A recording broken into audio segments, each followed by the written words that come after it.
একই একই দেখছি আমি, এই শয়তানির এত বড় সাহস, সে কিনা আমার সিংহাসনে বসেছে। দাঁড়া, তোর একদিন আর আমার যে কই দিন। এই শয়তানি, একই তুই এখানে বসেছিস কেন?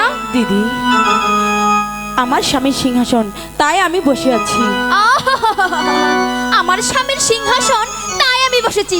আরে শয়তানি, তুই জানিস না এই সিংহাসন আমার এবং আমার স্বামী। তোকে ভালোই ভালোই বলছি, এখান থেকে চলে যা। নামবো না। তুই যাবি না? তুই যাবি না? তোকে যে কিভাবে তাড়াতে হবে সেটা এই মীনা কুমারীর ভালোই ভালোই জানা আছে। এই শয়তানি, যা এখান থেকে, যা। আমাকে মেরো না। তোকে মারবো না, তোকে মারবো না।